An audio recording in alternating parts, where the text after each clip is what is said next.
कोणार्क से निकलकर हमारी मंजिल देवघर होनी थी और सबसे तेज़ रास्ता खड़गपुर से तो नहीं जाता था। लेकिन सफ़र में हर फैसला हिसाब से नहीं लिया जाता।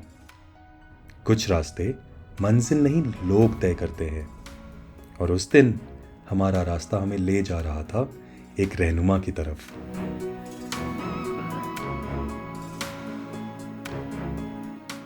बोरा भाई मिला था सफ़र की शुरुआत में।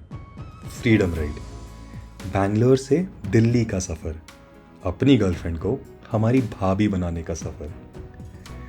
रास्ते बदल गए, मंजिलें बदल गई, लेकिन अलग अलग सफ़र वापस आकर एक ही बिंदु पर मिल जाते हैं। और आज लगभग 10 साल बाद हम फिर एक मोड़ पर मिलने वाले थे। हम शाम को IIT खड़गपुर पहुंचे और भाई हमारा इंतज़ार कर रहे थे। कुछ हफ्ते पहले ही भाई खड़गपुर आए थे। नया शहर, नया घर और एक नई जिंदगी। लेकिन उस शाम उन्हें सबसे ज़्यादा खुशी एक और बात की थी।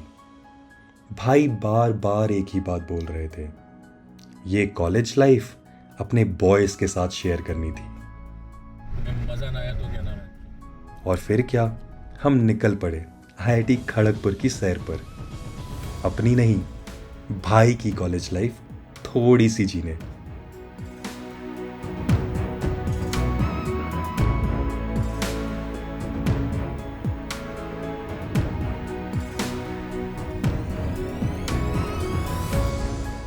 सही में ब्रॉकली लगती है।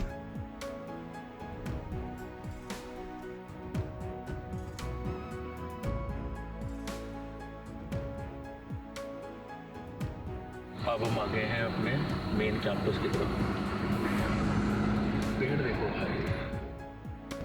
भाई, ये पेड़ इनकमिंग, ये पेड़, ये वाला जो आया है, ये ऊपर है भाई ये पेड़ उगा ये कहाँ यहाँ जा रहा है, है? ये उगा यहाँ है।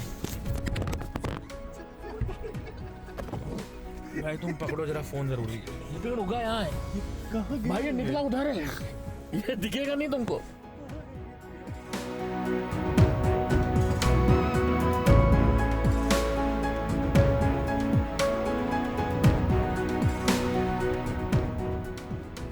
बेसिकली सोसाइटी टाइप की समझ लो, जो इनको जो भी फंडिंग या बड़े बड़े प्रोजेक्ट के लिए, इंडस्ट्रियल प्रोजेक्ट है। भाई वो 5 स्टार होटल की तरह एंट्री है उसकी। 2016 में हमने एक दूसरे में अपना रहनुमा ढूंढा था। साथ में सफ़र का मतलब सीखा था, सफ़र का तौर तरीका बनाया था। उस वक्त शायद ही कभी कल की चिंता की हो, भविष्य की तो बात ही छोड़ दीजिए। लेकिन उस बाइक ट्रिप से आज तक क्या कुछ नहीं बदल गया। शादी हो गई, बच्चे हो गए, 2 पहिया से 4 पहिया पे आ गए, जिम्मेदारियां बढ़ गई, सफ़र के मायने बदल गए, लेकिन कुछ चीज़ें कभी नहीं बदलती। 10 साल बाद भी जब हम मिलते हैं तो बात वहीं से शुरू होती है जहां छोड़ी थी। और शायद इसीलिए भाई आज भी हमारे रहनुमा हैं। कॉलेज की सैर करके हम घर वापस आए और फिर 10 साल पुरानी आदत के मुताबिक रात भर बातें करते रहे।